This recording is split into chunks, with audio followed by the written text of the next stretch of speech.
So, good afternoon, everyone. Thanks very much for joining. Welcome to this Ask the Analyst session for our HR Realities Research 2024. I'm John Kennard, Content Editor at Fosway Group, Europe's #1 industry analyst, and I'll be your host for today's session. Founded in 1996, Fosway Group provides in-depth corporate research on next-gen HR talent and learning practices.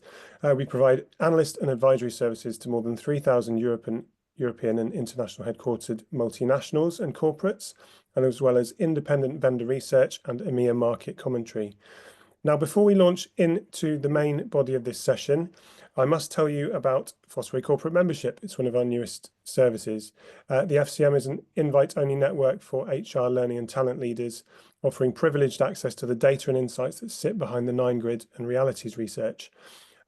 Also automatic booking privileges for our roundtable program, and the opportunity to book analyst time with a member of our team as well. There's plenty more besides this.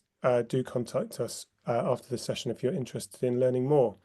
Now, in its 10th year, the research explores how HR teams are responding to the challenges and opportunities of a changing HR landscape, as well as looking at the HR tech ecosystem, the employee experience, and of course, the reality of AI's impact on HR. Beyond the headlines, other familiar and challenging areas of HR once again figure highly in this year's results.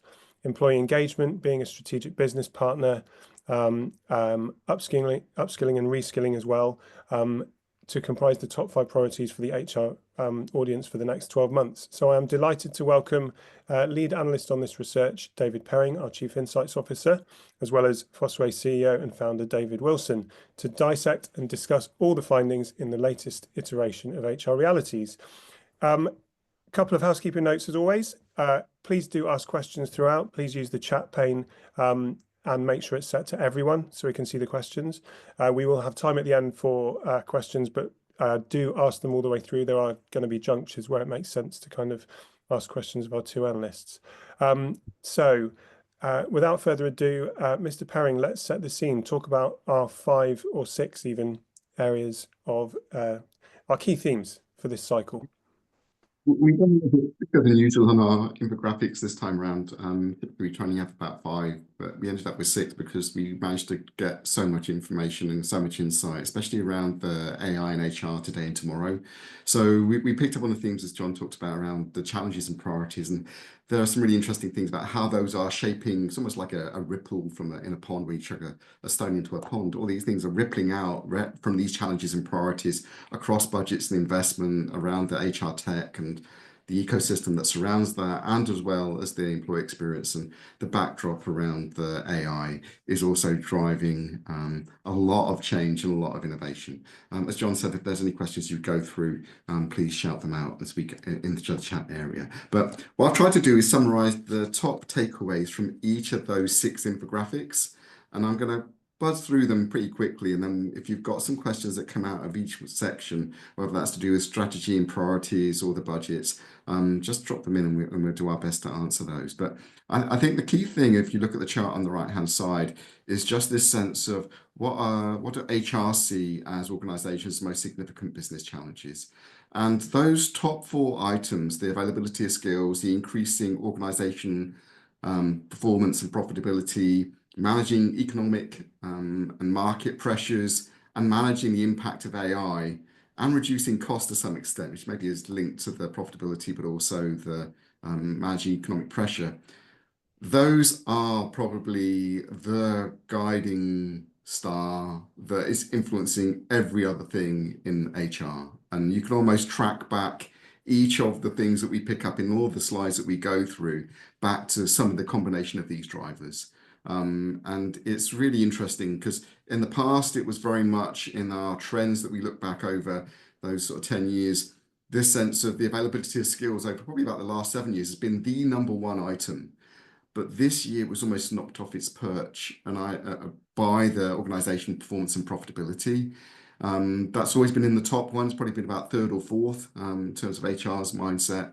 And that focus almost is a signal. It's almost a clarion shout, a shot that says, actually, this is a bit of a change in circumstance. We're having to be more practical, more pragmatic, more value-centered in what we do.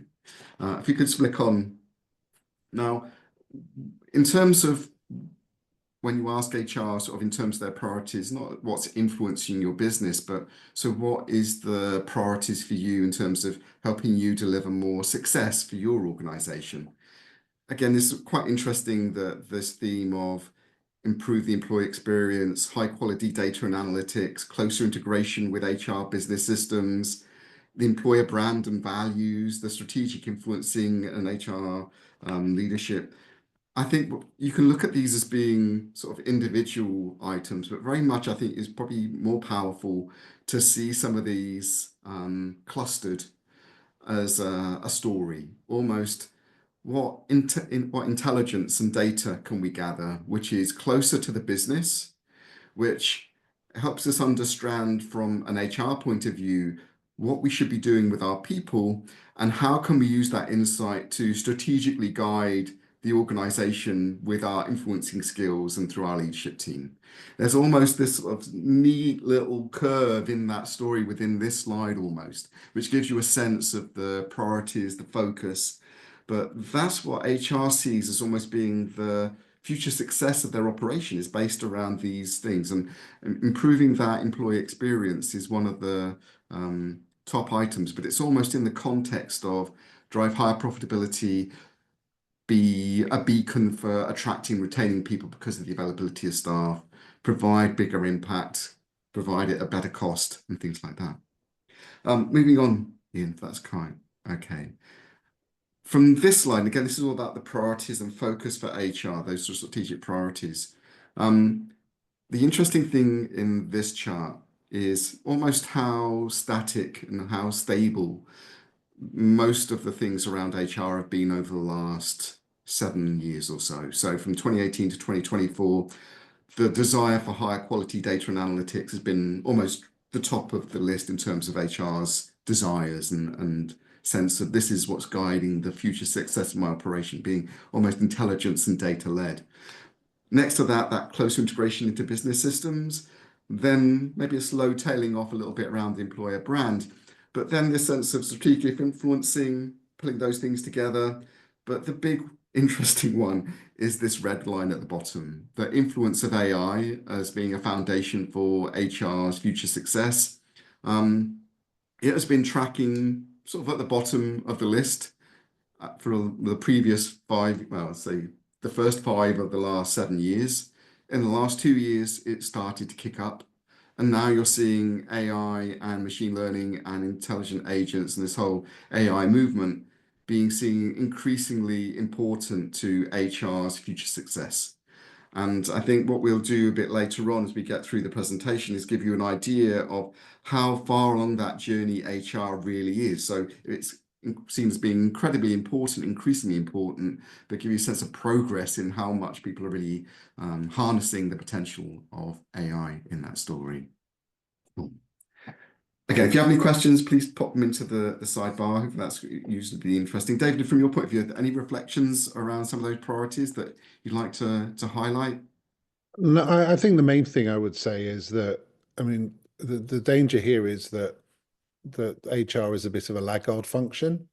Obviously, the rise of AI over the last couple of years, particularly since the launch of ChatGPT, what's the end of 2022, isn't it? Something like that. So, and you could go, so in reality, okay, so that's led to an increase, but it's not, this is still lagging effectively what's going on in the wider market and possibly even within the wider workforce. So I think that's an interesting point. And the other one is probably, I don't think the points in round, like the strategic focus areas for HR. I think David's right. There is a kind of collective story there, but some ways, some of that feels almost oblivious to what the changing priorities have been, particularly that economic pressure one, and potentially, obviously, we've seen AI kind of appear in the overall factors as well, but things like the skills piece, right? So you can argue that there's focus around retention, but not necessarily anything explicitly around addressing the skills gap or reskilling or making the workforce more agile, more flexible, more aligned to the future needs and things like this. So I think that's one of the things that I would guess as you go through the rest of it. I mean, we'll drill into the specifics, but how do we actually not drop the focus on those other things, but realign that focus so that it meets what those needs are. Yeah, and I think that's a lot in what we cover in one of the sections around employee experience, where all those things also almost come to converge into a really nice little image, which I think hopefully will stay with you as well. So if we can move on, what I just want to reflect on is just in terms of, so we talked about the economic priority, the turbulence of that, and also the desire for more profitability. I think what's interesting in when we've asked people around their budgets and investment, well, 3/4 of HR professionals are saying that actually the economy has put some pressure on their HR budgets and they're feeling constrained. And we'll go through exactly how that's being translated into what HR are now spending their money on. But effectively, there's only maybe 1 in 4 organizations, and you're lucky if you're in those, who aren't feeling any economic pressures. They're doing very well. But the vast majority are feeling that pinch. And if we move on, Ian, just to give us a sense of where that pinch is being felt, actually, when we ask people, where do you expect to decrease or increase or stay the same in terms of your expenditure over the year ahead and what you're investing in? And what we've displayed here is the swing almost. Is it more towards decrease and increase? And we've left out the stay the same because this provides maybe a stronger image. What this is effectively telling us is that if you use external consultants, they're feeling some of that pain because the monies are drying up in that space. If you're using outsourced partners, the money's drying up in that space. It's a little bit on the edge, but the pressures are pretty much either way. People are still investing a lot in HR technology innovation. They see that as a panacea to some extent or a great opportunity. They are looking to expand their HR expertise. So if you're a provider, those are 2 areas that is probably easier to feel stable around. But the final one, just in sort of sense of where HR is feeling that economic pain, is in headcount. You can see this sort of sense of, for the first time for a while, actually, this sense of actually there's more pressure to decrease headcount than there is to increase headcount.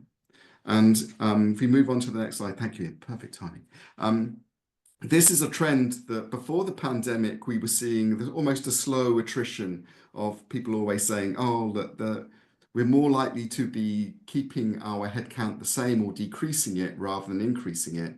And then there was a big bite, the big dip in 2020, which was all to do with COVID, where actually there was maybe a lot of layoffs around HR, which HR then tried to recover. And that's why in 21, 22, you had this sort of surge in the green being ahead of the red in terms of those lines, the increase being above the decrease. What we've reached in the tail end of last year when we did the survey is this inflection, this switch from actually, I'm more likely to say my headcount is staying the same or decrease rather than say it's increasing. And that sort of shows that momentum to how do I do more with less? Maybe having to put a business case through to my CFO if I want to replace headcount. Because the answer isn't, can I replace a head if they move on or do something different? It's, well, can't you do that with AI? Or why would you be investing in more headcount when we should be doing more automation? So I think there is that sort of pressure that's not just only felt in HR, probably felt across all parts of the business, being able to articulate that business case of why should my headcount be increasing or staying the same? And the pressure around that is definitely to stay the same. On the HR side, in terms of tech, actually that's been relatively impervious. There seems to be some overall trend over the last 10 years of we've been doing the survey for people to increasingly say, well, actually, we're going to stay the same. But the momentum behind increasing spend on tech has been pretty stable. It's been slowly coming down, but it's been still way ahead. So there's almost a sense of tech spend being insulated, headcount spend being much more vulnerable.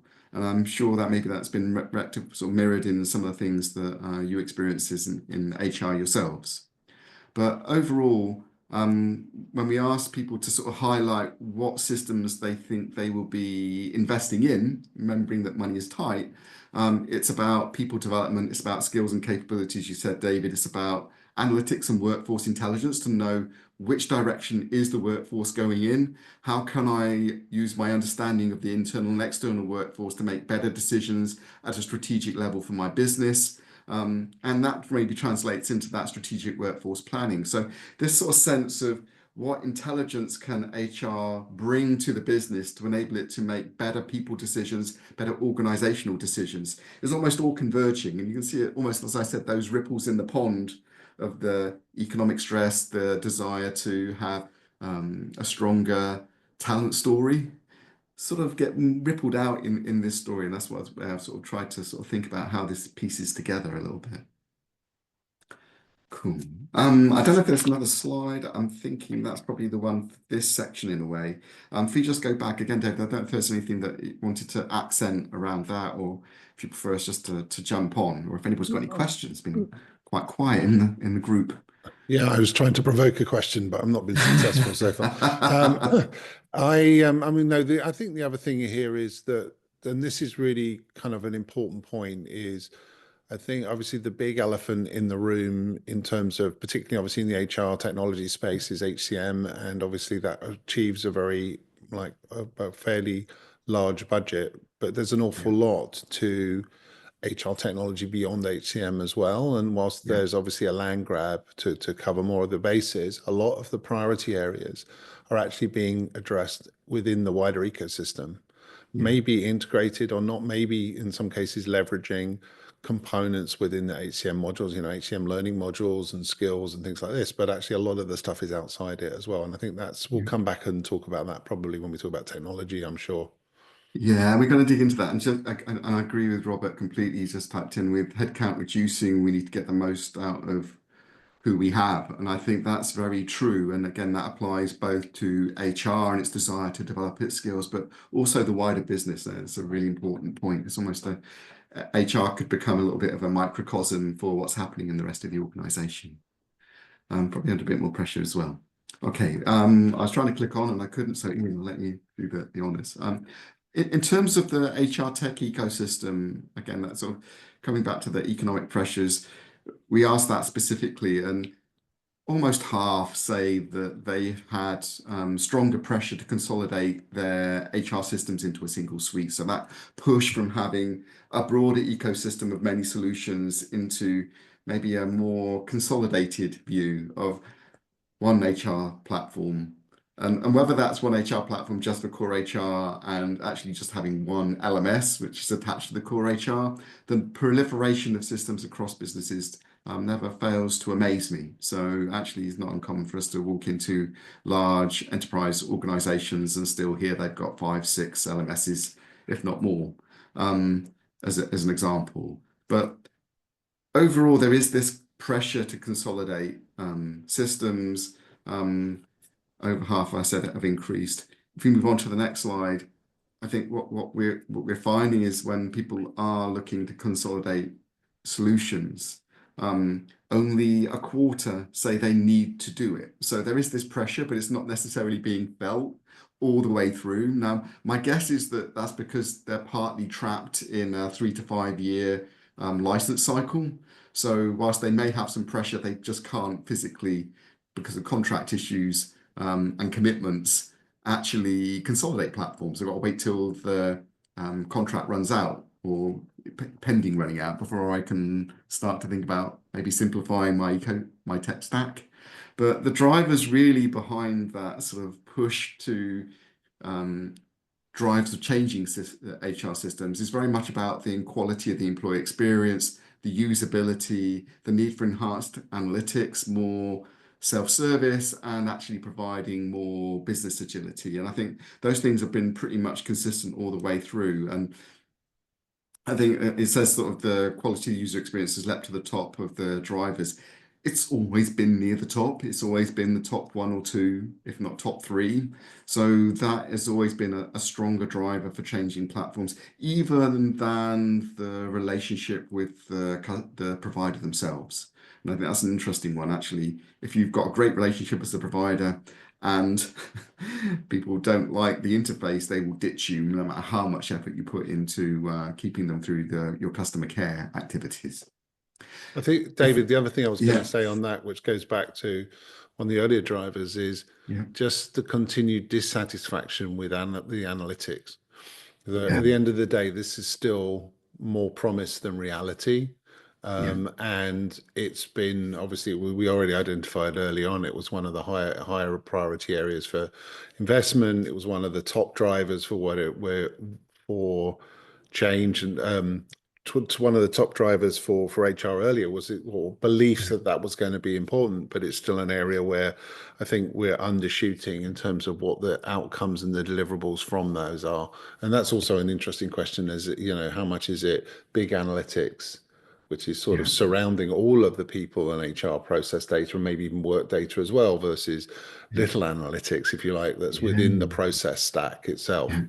Yeah, and I think there's just to add to that, I think that sense of providing the analytics which almost enables HR to explain the story of actually these practices are having these sorts of business outcomes. Again, we see that huge gulf in what HR platforms are able to do, and maybe a lack of business integration, which enables them to either articulate the correlations or the causations.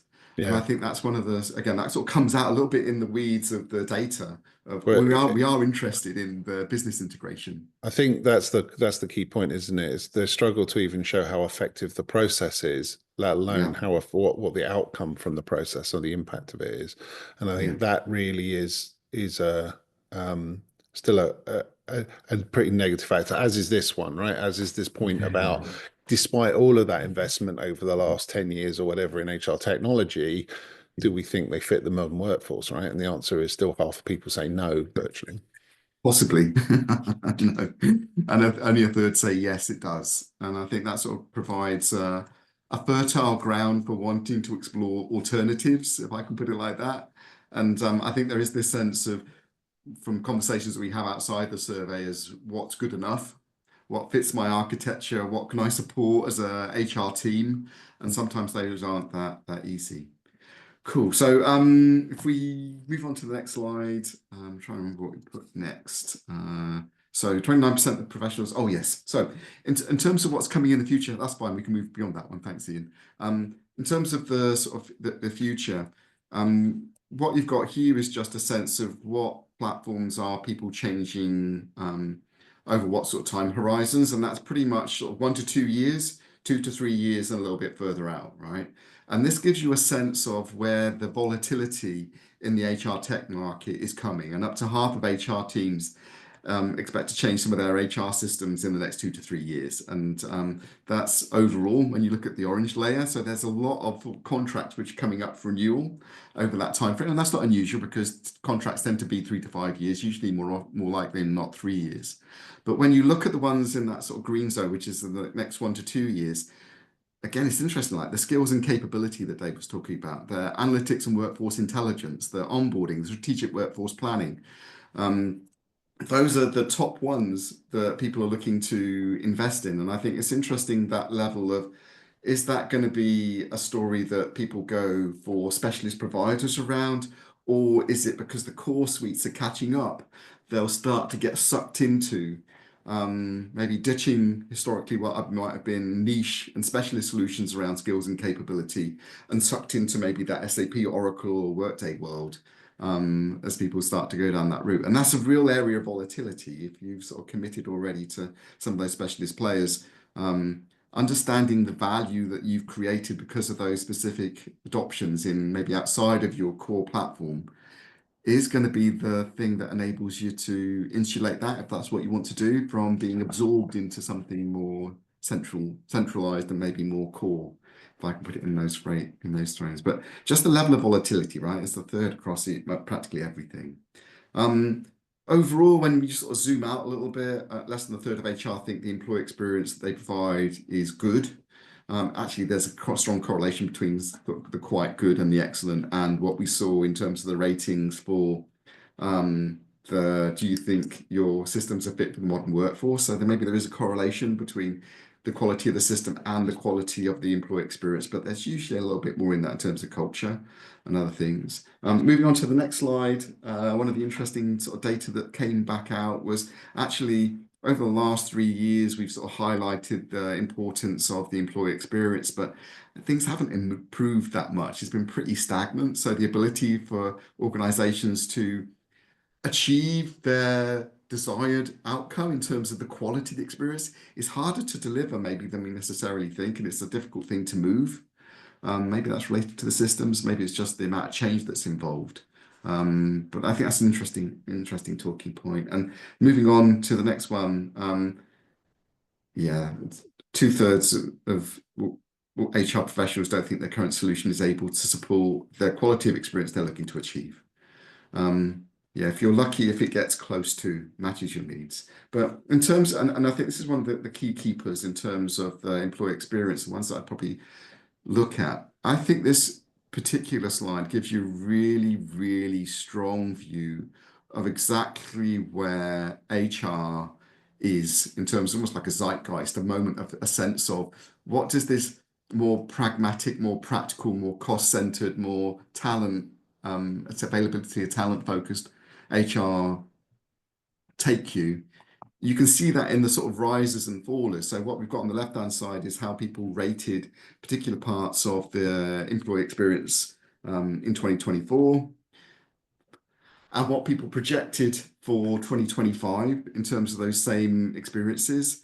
And you can see there's some significant climbers, which come back to that sort of availability of talent, driving higher performance. Well, let's look at the rises and fallers in sequence, maybe. Go back. I'm just going to go through some of those. Our employer brand and reputation for being a great place to work. That slipped down the table, right? That's maybe it's harder to deliver that when everything's returned to office. The approach to personal and professional development has been level. Our employee diversity and equal opportunities slipped down the table. The reputation for corporate and social responsibility, that's disappeared. Economic times make it tougher to deliver that, even though there may be some real environmental imperatives around that. That's not such an important thing as business survival. So that's fallen off the cliff. Proactive approach to career progression shot up to the top.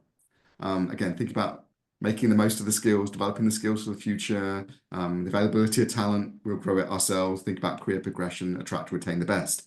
Reputation of services, that's pretty much the same. Progressive approach in terms of dynamic organizational culture, that's not so important. Ability, our personal well-being, that sort of slipped down. Organization vision and purpose, that's shot right up. So let's rally people around future organization that is really compelling. Approach to work-life balance, well, that's disappeared. A progressive approach to flexible working, that's disappeared. And other things that are shot up, reputation from our leaders and managers, our organizational values, reputation for hiring the best. Those things are working their way up the list. And there's a longer list, so you can see that. But I think it just gives that sense of pragmatism that Dave was talking about, the focus on how do we drive value, how do we optimize performance and deliver the organization of the future and cope with the availability of talent. That's almost wrapped all in this story about sort of battling economic headwinds and sacrificing things that maybe were softer employee benefits into harder employee returns. So if you want to get a pay rise, get a promotion. You can pay for that. So I think it's a really interesting sort of sense of that's what's accelerating, decelerating in the employee experience. Again, Dave, I'm not sure if there's anything that's worth dwelling on the previous slide, or should we just move on? Move on, that's fine. Okay. In terms of AI, this is really just a little reflection on AI today and tomorrow. 91% are experiencing some impact of AI on their HR function. So in some form or another, in some aspect of their HR systems, already seeing AI in somewhere. In terms of those who are feeling a great deal, it's only 3%, and that hasn't moved much. It's actually shrunk from 2023. Actually, quite a lot has moved up to 1 in 4, and a moderate amount, we're getting up to 40%. So you've almost got that sort of accumulated 2/3 are doing something which is more than a moderate amount of AI. And then those with a little or none at all is about 40% as well. So it's an interesting sort of balance. It gives a sense of some of the traction, but that's not at a blanket level across every HR process. That tends to be in niche areas within HR. And we're hopefully going to cover some of that as we go through into the next slide. This just gives you a sense of maturity. And again, there's two things on here. When we asked HR teams, how advanced is your HR team in adopting AI within its people processes? going from left to right, we've got not started to exploring to planning to just started to getting quite advanced to getting very advanced. Maybe we probably should have another break in there. But what it sort of starts to show you is actually most people are only just getting started or less. There's very few who feel that they are advanced in their adoption of AI in their organization. Only 20% say they're advanced. So 80% by inference are really still finding their way and learning what it means, either in terms of their options, their choices, their planning, or just getting started. So it's really interesting where that is going. And if we keep going on to the next one, in terms of HR's adoption of AI, it's all about productivity, speed of process, employee experience, and quality. Cost is much lower rated in the driver, even though efficiency and effectiveness may be at the core of what people want it to deliver. And even speeding up those processes isn't just about HR's effectiveness and efficiency and maybe transaction ability. It's actually making it easier for managers and employees to go through those processes as well with better insight and better decision making. So this isn't maybe just a binary thing of this is all happening for HR. It's also happening for every role within those HR systems or those HR processes. So make it easier for employees to find the next best match to their capabilities as part of their career pathway. Maybe do more inference to help actually understand what employees' skills are and how they can develop those and what the sources are. So all those things are start to come together as a story overall. As I said, cost is very rarely up the list on that area as well. And moving on maybe to the next slide, when we think about AI for tomorrow, there is a massive groundswell of HR professionals who plan to use AI more in their HR processes, about 80%. And the remainder of those, it's only 5% who say we're not going to expand AI into our process at the moment. So, and the rest don't know. So there is this sort of vast majority of almost eagerness to adopt AI. And moving on to the next slide, the impact of that over the next 2 to 3 years from what HR leaders believe in terms of what it'll do is about actually it's going to improve my resource allocation. So what roles my HR team are doing, what tasks they're completing. I'll be optimizing those to drive bigger outcomes. It's about maybe increasing my budget. So I'll have to spend a little bit more on my HR technology. It's about maybe a new focus, expanding that focus on how I manage AI as part of my resourcing approach to HR itself, just to make sure that it's not being biased or discriminatory and is working and driving the right sort of answers and maybe managing some of the outputs that it creates. Maybe it's about managing the interconnection of different AIs from different parts of the employee lifecycle. It's about upskilling I'm a bit too fast. Go back one. It's also about maybe upskilling the current HR team. So expanding that into new areas. So actually they need to know more about AI, need to know more about the technology. They need to know about resource allocation and other things, about the technical skills of HR in the future. And they will be reallocated into future roles. And we don't want it to be a reduction in headcount. And I think one of the challenges of actually we're going to reallocate into new roles, but we don't want to reduce headcount, but we are expecting more efficiency is what's the business case for you keeping those people and what value are they contributing? So it's really interesting that sort of, as an HR team, if you want to say we're going to be doing something different, doing something more, you also need to have a business case that enables you to articulate that, which gives you the budget to maintain that commitment. People will expect you to cut your costs at some point, even if that's not what you want to do. Also, David, I think it comes back to, is AI just going to enable us to do what we're doing, in a more efficient and effective way, maybe more personalized, or is it going to fundamentally change the way in which HR engages with the business as well as who the workforce and what the business is, right? And I think it's kind of interesting. The only one where there was a balanced answer around, if you like, or as many no's as yeses, Yeah. is around reduction in headcount, and Okay. that feels like it could be slightly delusional in some ways. Yes. Yeah, and I think it's almost maybe it's the stage of messaging because people are still exploring. We don't want to scare everybody internally.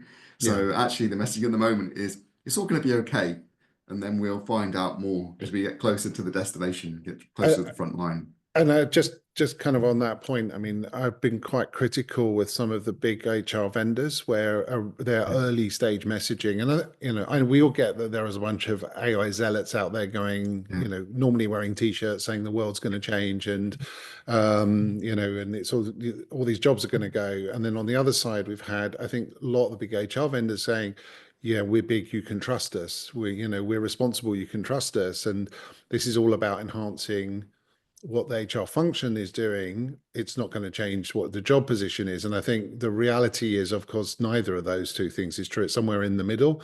And given the level of investment that we're seeing from businesses on AI to change operations, that will clearly impact the workforce. That has to also, even as I said, like I said earlier, HR is a laggard function, and it's following the change, not leading the change, which is ultimately what it thinks it's talking about, but not really doing. Then I think the question is ultimately what will be left of the HR function afterwards, right? When the workforce has changed anyway, as well as the technology impacting the way HR works. And there is clearly the impact within white collar roles, transactional roles particularly, is going to be very high. So I think, definitely a more radical view is required, but also that has to be, you have to work with the organization. It's not all going to suddenly disappear like the t-shirt wearer might with you. I think, isn't it? Because I think almost as we said, that sort of sense of HR being its own microcosm of the wider organization, you can imagine every other department saying, I don't want to reduce headcount. I Yeah. don't want to upscale my people. We've got a new strategic vision for what our department does.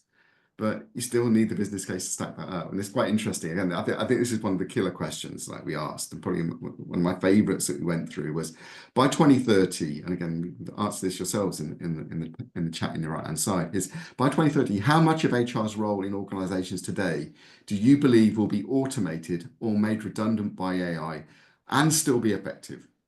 So all HR processes, next 6 years, 5 years, what will just be done by AI and nothing else. And what's interesting is like you get half of people saying up to half of what we do could be redundant because actually it's been done by AI. And if you look a little bit further on, actually there's 1 in 5 people will say, well, actually it could be between half and 75% of what we do, which is done by AI. And I think that's why that, you said, David, about sort of being a bit delusional. It's like, if we think AI is even going to, at the best case scenario, take 25% of our work away, that's a significant proportion. So being able to articulate what you should be doing as an HR team, why you weren't already doing that, because that's another thing, we managed to survive without it. And how much more value you're going to generate is part, I think, of the forward thinkingness. It's not just about we're going to absorb AI and this is what my team's going to be doing. It's about this is how we're going to drive more value. And there's probably an element of scrutiny and question that's going to come from the rest of the business, which you need to be able to fend. And you need to be thinking about that now because you can't wait 2 or 3 years to come up with the answer. You need to be starting to build a little bit of a contingency, do some scenario planning just to say this is where we think the future of our role is, to test it out and get some engagement from your stakeholders as well. Moving on, there we go. So 1 in 3 HR leaders thinks the adoption of AI means reduction in cost of their HR operations. So yes, there's a lot of maybe. So we're still sort of sitting on the fence. I think that's probably true for the immediate adoption. It's not until things start to get proved that you start to really feel the bite. And moving on to the next one, we're getting close to the end. What are the most significant future impacts of AI in advancing HR's role as a strategic influencer? And I think that's one of the sense of actually, when we ask people what HR processes do you think are going to be impacted by AI in the future, it's about analytics and workforce intelligence, providing the business with the insights about we should make these choices around our people. It's about recruiting and talent acquisition. That's the area that's made some of the most progressive adoption of AI, probably because of the volumes that they deal with and the data they're accessing. People operations and service desk comes out high, learning capability comes out high in terms of those areas as well. But I think there is almost this sense of a shift to being a stronger business influencer as being part of the story that HR brings if it can amass the data and intelligence and make that intelligence more accessible to everybody, from employees to managers to senior leaders and the HR business partners, and coaching people through transition. I think that's maybe HR's future roles, less on the transaction, but the enablement and the reflection and the passing on of tough conversations maybe is part of that story as well. But I think that's the end of our slide deck, to be honest. I think that might be the last one that we picked out of all the data. And what you can see, we tried our best to summarize some of these things out of the 6 infographics. I'm sure there's probably some questions as a result of these, but you can download all of the infographics and you can ask us any questions as we go through. I'm sure we will end up sharing links to the infographics. We've done a lot of that online through LinkedIn over the last 6 weeks. Any questions, I suppose, is what we've got 15 minutes or so to go through those. Thanks, David. There has been some questions in. I'll go back through them in chronological order. Hi, Nauka from, sorry if I've mispronounced your first name, from 3:30. Professional and personal development still are the most important areas in 2025. I think this is phrased as a two-hander. So does that mean that HR leaders recognize the need to prepare the whole organization for AI, or is it more at an individual level? I think that's the question that they're asking. David Perry. Good question. I think it's a super interesting chain of events here. And I think if you look at what's happening, particularly from strategic workforce intelligence, so people and providers who are scanning, these are the directions that organizations want to move in. And this is the potential future impact of AI on our business. So tasks that are going to get done by AI, tasks that will be supported by AI, and people do them, and things that just be left to people. Actually, all of that strategic direction of the organization is starting to filter into strategic conversations between HR and their C-suite about the future direction of the organization and the skills that are required to be successful. That is then filtering down into individuals, either through managers saying, actually, we think your job role, or even the organization being given some signals, individuals being given signals, say, your job role is going to change because these tasks are going to start to get done by AI. Therefore, you need to be focusing on these things to still be relevant and employable. And that filters maybe from that strategic view of what is the future of the organization into an individual context. So I think there's almost this sort of marrying of it's working both at the global layer of this is the direction of the marketplace, this is the direction of skills, this is what enables the organization to function in the future, and also at an individual, this is how you can be more employable, this is how you can earn more money and be more relevant and be higher performing and be a more desirable asset to the organization because these roles are emerging as well. So I'm not sure if it's an either or. I think it's an and an and and an and and an and. Yeah. David Wilson, anything to add? No, I think that was a pretty long answer, so that's fine. That's fine. Sorry. No, it wasn't bad. Feedback. Okay. Robert asks, to improve colleague career development, what percentage will come from processes and what will come from AI assistance? That's quite specific. I'm not expecting a definitive split here, but David Wilson, any thoughts on that?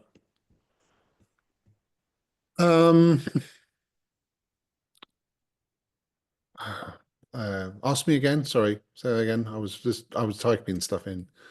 So the question is to improve career development, what percentage will come from strategies and processes, and what percentage will come from AI assistance? How much is AI assistance going to play a part, I think? I think AI assistance has already been playing a part anyway, not least through things like personalization, right? So But I think, I mean, obviously, what we're also seeing is a big growth in things like AI-based coaching support being embedded into different applications, not just on the learning side, but also in talent processes as well.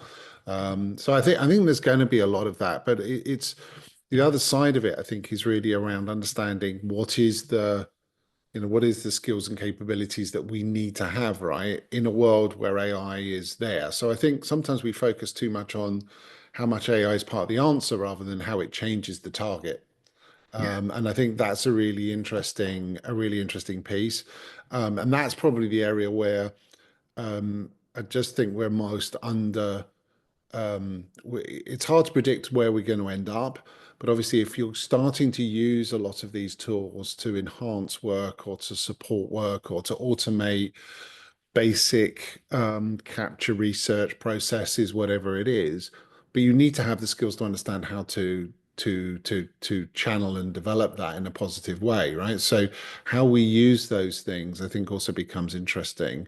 But coming back to the question around the piece around strategies and bits and things, I think we need to rethink the way we're approaching the problem, as I said, but as well as thinking about what that looks like, what good looks like afterwards. David. Very good. I think it's really interesting because I think if you think about from the HR perspective, actually, in most of the more evolving and progressive processes, actually they are deeply intertwined with AI, and it's difficult to break them apart in terms of the insight that's given to the individuals and the decision makers and the prompt in the process. So I think it's increasingly that's difficult to separate. The other important thing, and maybe this builds on what you were saying, David, is the sense of actually as we resource organizations in the future, it's not just about full-time employee, part-time employee, contingent worker, partner. It's also AI is part of the resourcing strategy. And the interplay between what task is the AI doing and what is a part-time or full-time employee or partner doing is part of that story. So it's I think it's a really exciting time to be involved in HR, probably the most exciting you've ever been in. Well, there's definitely an opportunity to be less transactional, right? That comes back Exactly. to, I think, the view about, upskill the HR workforce as well as to, potentially, yes, maybe do more with less, who knows, right? But I think moving away from transactional process, and I think that was one of the hidden gems in some ways in some of those previous points was how high people operations is up on the list, which is kind of not an area that you've seen a lot of real focus on in the past. But the potential just changed the way that a lot of those operational processes work. And that was true kind of in early parts of like some of that early data, not just in the AI piece of the data as well, but it's sort of an area that tends to be a bit neglected. And also an area that's probably pretty neglected when you focus on a lot of HCM investment. Okay, so they harmonize it onto a different system, but we still were running quite a lot of manually supported operational processes, even if we're using employee workflows and things like this. So yeah, I think that's quite an interesting area. Thanks, David. So Joe from a couple of minutes ago asks, what are the specific areas of strategic workforce planning that are being prioritized for investment, and where will AI assist in this area? David Perring, I don't know if you want to take that one. Yeah, I think in the broadest sense, and I'll paint us maybe a broad picture, is we're already hearing of organizations that are doing task analysis within organizations, I said earlier, which identify what work can be done by bots, if I can put it like that, what can be done by people, and how we're going to resource that.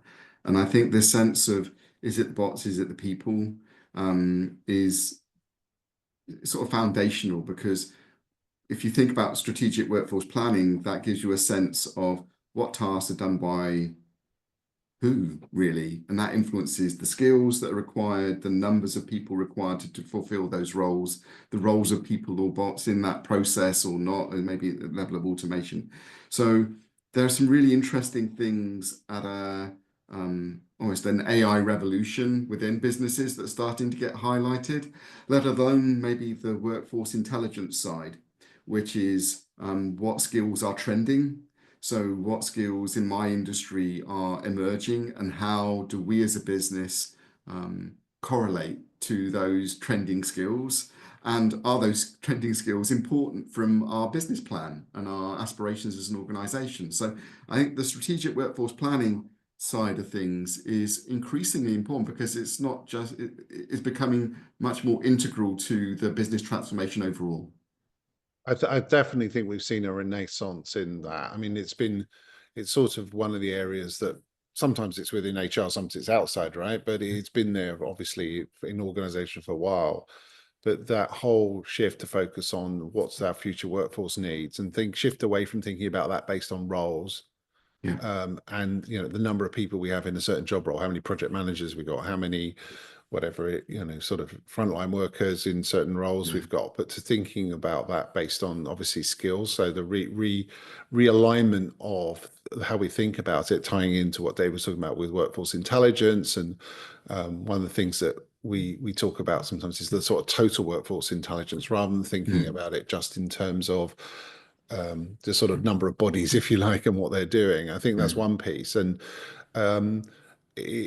what's also interesting, I think, is around optimization of that workforce and how that's being used, and the ability to be a lot more sophisticated around the way that we create scheduling structures and other things like this, which maybe are not just about how many bodies do we need doing what job, but ultimately what is going to make that more sustainable long term. Yes, it's good. We need to optimize costs, but we also need to optimize other things as well, etc. as well. So I can see a lot of things like that changing going forward, as we end up with a lot more sophisticated tools to support it, as well as a much deeper view of it, intelligence around actually what we've got.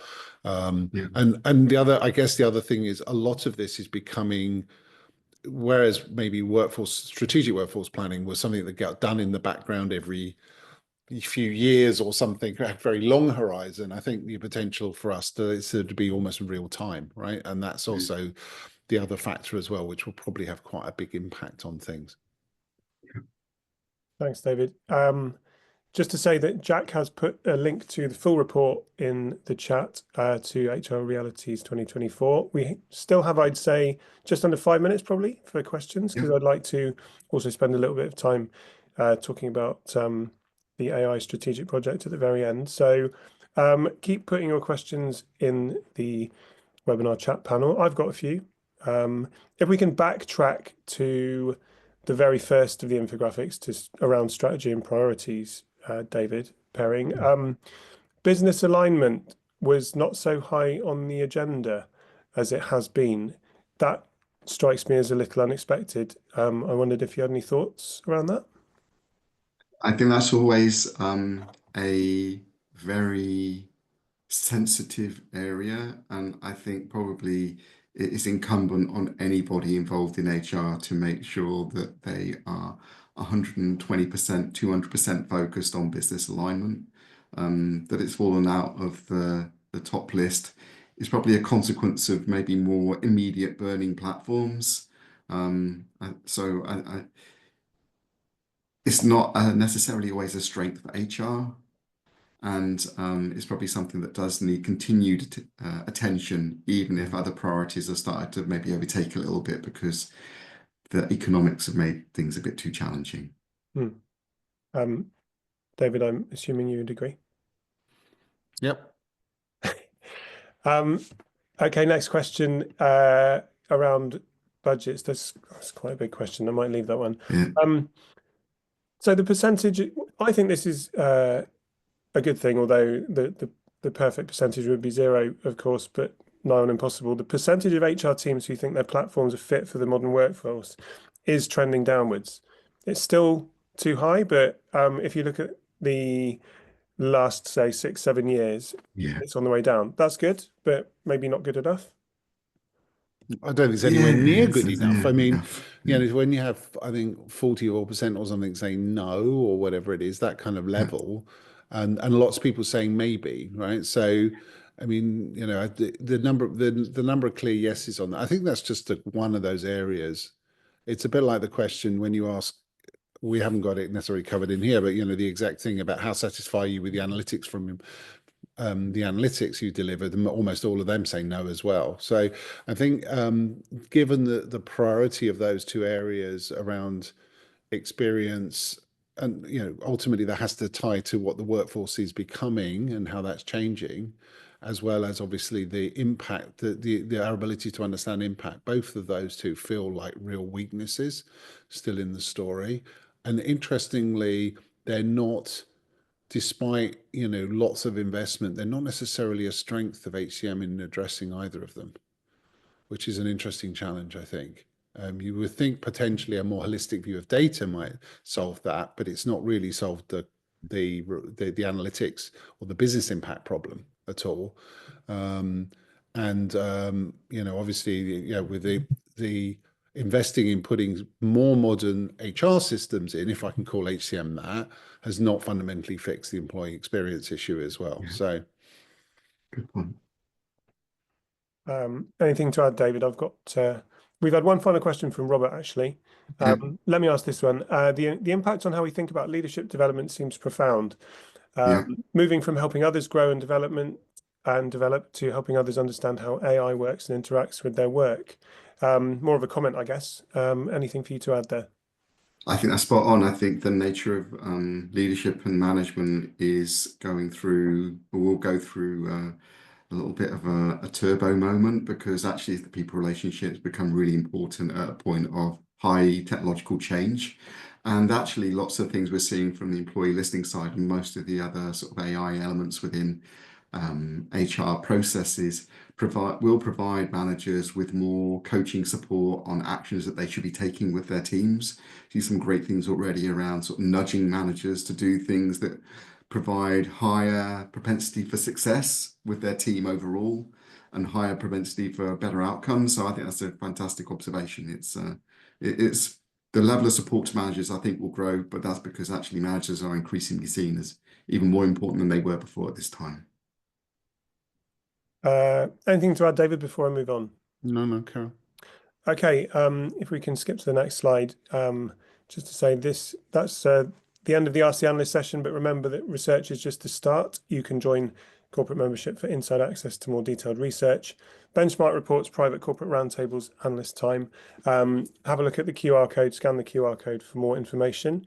Fosway's accelerated buying, sorry, if you just click back in very quickly.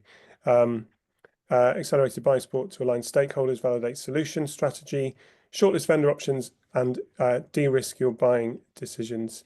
Yeah, on to the next slide. I'd like to quickly ask you, David Wilson, about the strategic research project into AI and HR talent and learning, and just a little overview of how that's going and what it's all about, really.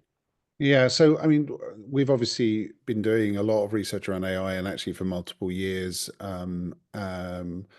And we've published quite a lot of infographics, not just on the HR side, like we've just been sharing, but also around learning and talent acquisition and things like this. I think one of the things we realize is obviously we also do hundreds of vendor briefings and corporate references, etc. This is a massive topic. We've been running, I think last year we ran at least a dozen different roundtables on AI as well, which we can pretty much guarantee filling every time. So we know there's a lot going on, but we also know there's a huge wall of noise. And actually, I think understanding what's real and what isn't, understanding what companies are actually really doing and not doing beyond that sort of, we know there are early stages. What's their strategy for investment? What's their strategy for risk and compliance? etc. There's so many questions around it. So what we did end of last year was put together a strategic research project focusing on AI in HR, but also AI in each of the segments we focus on. So within HR, within talent, within recruiting, within learning, and so on. And actually really trying to understand what the deeper questions are, as well as the actual capabilities of the vendors. There's a wall of noise around all the vendor roadmap, but how much of it is live and how much of it's turned on is another question. So if you're a corporate interested in understanding and being part of that, first of all, we're interested in people who have got a story to tell and we can talk to about it. But we're also, if somebody's interested in going deeper and getting insights around some of their actual questions comes directly from the process, there's an opportunity for them to get involved in that as well. So expect to see a bunch of outputs from that in us probably in the next calendar quarter, sort of April, May, June timeframe. But we're also continuing to deep dive beyond that as well. So definitely opportunities to get more involved if you're interested. Great. Thank you, David. So that's it. Just a couple of links there for you. The Fosway Group Knowledge Centre, which pulls everything together from viewpoint papers to insights posts to 9grids, realities research, all the analyst activity. And we've just released the Learning Systems 9grid last week, and we have the Digital Learning 9grid coming up at the end of this month. So don't forget to have a look at those. Thanks, everyone, for your time. Very much appreciated. Likewise, David's, Perring and Wilson, for your time as well. This will be up on our YouTube channel and also on the the HR realities page very, very soon. It just remains for me to say thanks very much and see you next time. Bye for now. Thank you. Thank you.